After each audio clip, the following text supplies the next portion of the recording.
Well students, आज जो है हम देखेंगे कि जॉब एप्लीकेशन कैसे लिखते हैं। इसका फॉर्मेट लर्न करेंगे। तो देखिए, इसमें सबसे पहले ऊपर एड्रेस लिखा जाता है, जैसे जहाँ पे एग्जांपल के लिए एड्रेस लिखा गया है 42 रामनगर धर्मशाला। इसके बाद आप एक लाइन का गैप देंगे, फिर डेट लिखेंगे, जैसे जहाँ पे डेट लिखी है मई 24 2020। उसके बाद आप जिसको लेटर लिखेंगे उसका जो है डेजिग्नेशन और उसका एड्रेस आएगा। जैसे मान लो, जहाँ पे एक एग्जांपल के लिए हमने जहाँ पे लिखा है the director DAV public senior secondary school Kangra. तो यहाँ पे कोई भी एड्रेस हो सकता है। जिस जगह आपने जॉब के लिए अप्लाई करना है, वहाँ पे जिस अधिकारी के पास आप अप्लाई कर रहे हैं उसका डेजिग्नेशन आएगा, और उस फर्म का या उस कंपनी का एड्रेस आएगा, या जिस इंस्टीट्यूशन में आप अप्लाई कर रहे हैं वहाँ पे उस इंस्टीट्यूशन का एड्रेस और उसकी जो अथॉरिटी है, उनके जो अधिकारी हैं जिनके जिनके पास आप अप्लाई कर रहे हैं, उनका डेजिग्नेशन आएगा। जैसे जहाँ एग्जांपल के लिए मैंने लिखा है the director DAV public senior secondary school Kangra. इसके बाद आप लिखेंगे सैल्यूटेशन। सैल्यूटेशन के अंदर आ गया sir.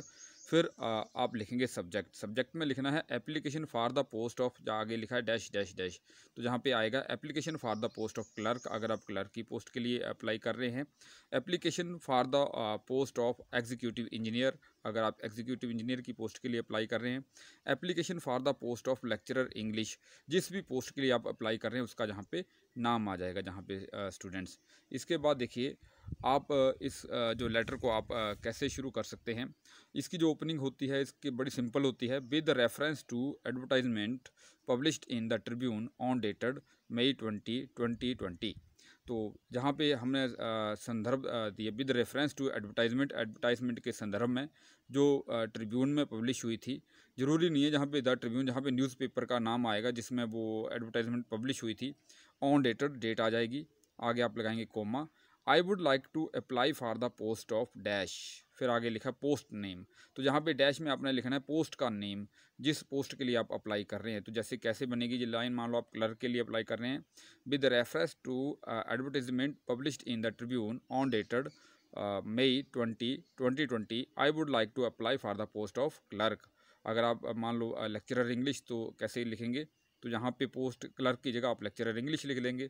In your firm school office, ये डिपेंड करता है कि आप किसी कंपनी में अप्लाई कर रहे हैं, किसी स्कूल में अप्लाई कर रहे हैं, किसी कार्यालय में अप्लाई कर रहे हैं, तो उसके हिसाब से ये जो है आप वर्ड को फिट करेंगे।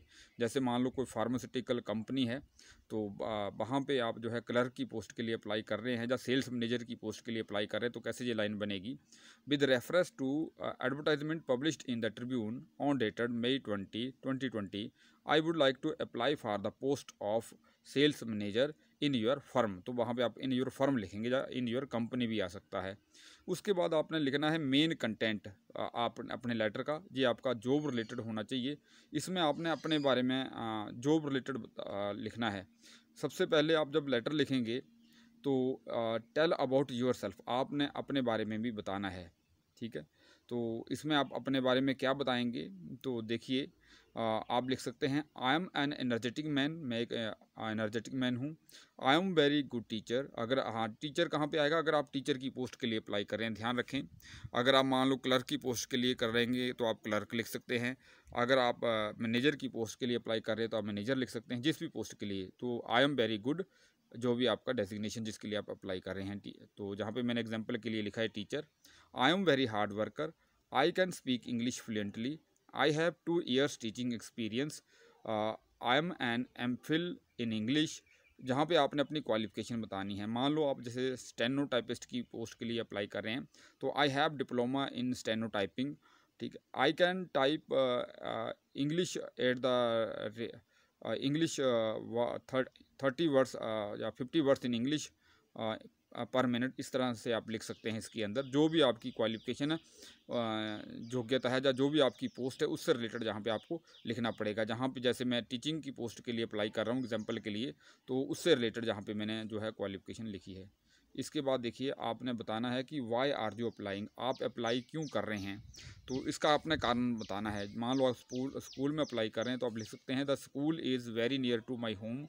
या आई कैन, मान लो आप फर्म में अप्लाई कर रहे हैं, I can gain new experience of working in your reputed institution in your company, यहाँ पे ये भी आ सकता है। तो आपने कोई एक कारण लिखना, आप क्यों अप्लाई करना चाह रहे हैं।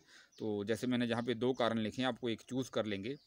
आई am enclosing my detailed biodata for kind perusal and favourable consideration. मैं अपना जो बायोडाटा संलग्न कर रहा हूँ कि आप for your kind perusal and favourable consideration कि आप उसको देखें। उसके बाद थैंकिंग यू, फिर यूअर्स फेथफुली XYZ, जहाँ पे आपका नाम आ जाएगा। उससे यूअर्स फेथफुली के बाद आप साइन करेंगे, सिग्नेचर करेंगे, फिर अपना नाम लिखेंगे। जैसे मैंने यहाँ पे नाम लिखा है XYZ। उसके बाद आप इनक्लोजर्स कर देंगे बायोडाटा शीट। अब बायोडाटा कैसे बनता है ये आप देख लेंगे।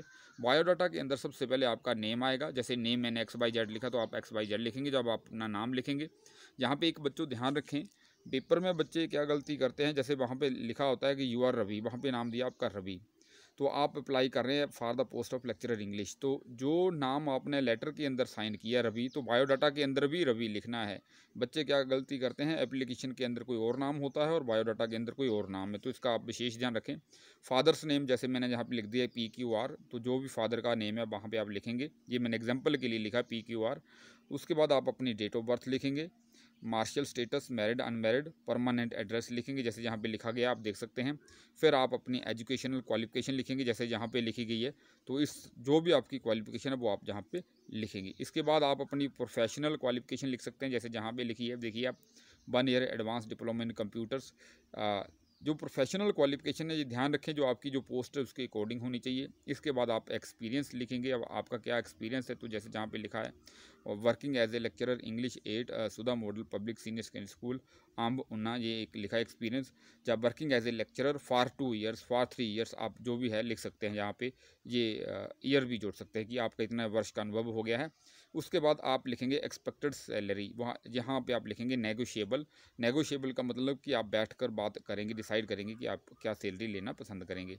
इसके बाद देखिए स्टूडेंट्स, हॉबीज़ लिखेंगे बायोडाटा के अंदर जैसे जहाँ पे लिखा है रीडिंग, पेंटिंग, जो भी आपकी हॉबी है वो आप जहाँ पे लिखेंगे।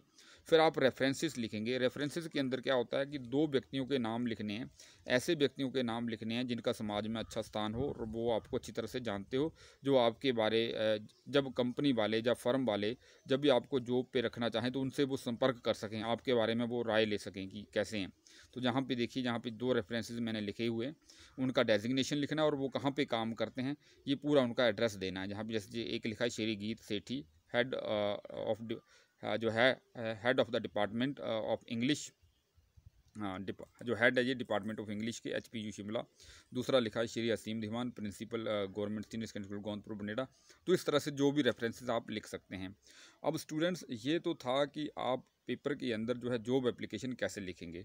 अब मैं आपको बड़ी इंपॉर्टेंट बात बताने जा रहा हूँ। देखिए कई बार क्या होता है कि जैसे मान लो आप जहाँ से +2 कर गए या आप अपना एग्जामिनेशन क्लियर कर गए, उसके बाद आपको लाइफ में अप्लाई करना पड़ता है जॉब के लिए। तो वहाँ पे आप क्या करेंगे, वहाँ पे आप देखते हैं कई बार वहाँ पे एक वर्ड आता है कि कंपनी वाले कहते हैं कि आप रेज्यूम दें, अपना रेज्यूम। बायोडाटा तो मैंने आपको बता दिया, रेज्यूम दें या CV दें। अब रेज्यूम और CV क्या होता है, एक हाँ कैरिकुलम विटाए, CV का मतलब होता है कैरिकुलम विटाए और रेज्यूम। तो देखिए यहाँ पे एक ये पिक्स देख सकते हैं, ये कैसी बनी हुई है। इसमें बताया गया है कि CV के अंदर क्या क्या लिख सकते हैं। तो यहाँ पे आपको क्लियर हो जाएगा, ये आपको लाइफ में काम आएगी। तो उसके बाद मैं आपको हाँ थोड़ा बताना चाहूँगा। यहाँ देखिए एक फिर एक पिक्स है ये रेज्यूम CV, तो आप देख सकते हैं कैसे है CV। ये कोई विनीत नंदा है, इन्होंने BBA किया हुआ है, जो उसका जो है CV है, तो कैसे ये बना हुआ है। तो ये आपको जो है लाइफ में काम आएगा।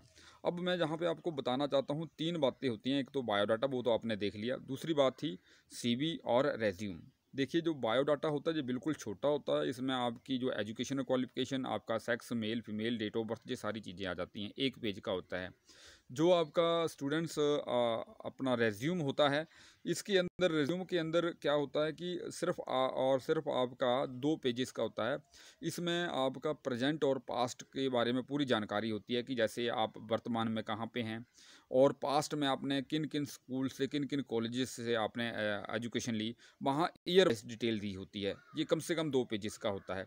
इसके बाद आता है CV, करिकुलम विटाए। जो करिकुलम विटाए है, ये ध्यान रखें, ये एक व्यक्ति के पूरे जीवन का ब्यौरा दे देता है। ये कम से कम 10 पेज का भी हो सकता है, तो इसमें कोई लिमिट नहीं है। इसके अंदर आप अपनी स्किल्स बता सकते हैं कि मैं क्यों कंपनी के लिए उपयोगी हूँ और मैं क्या कर सकता हूँ, क्यों मैं अप्लाई कर रहा हूँ। तो इसमें अपना आपका पूरा ब्यौरा देना होता है। तो मैं आशा करता हूँ कि आप ये चीज़ें भी सीखेंगे, क्योंकि ये आपको बाद में काम आएंगी। तो आज के लिए इतना ही। Thanks a lot, have a nice day.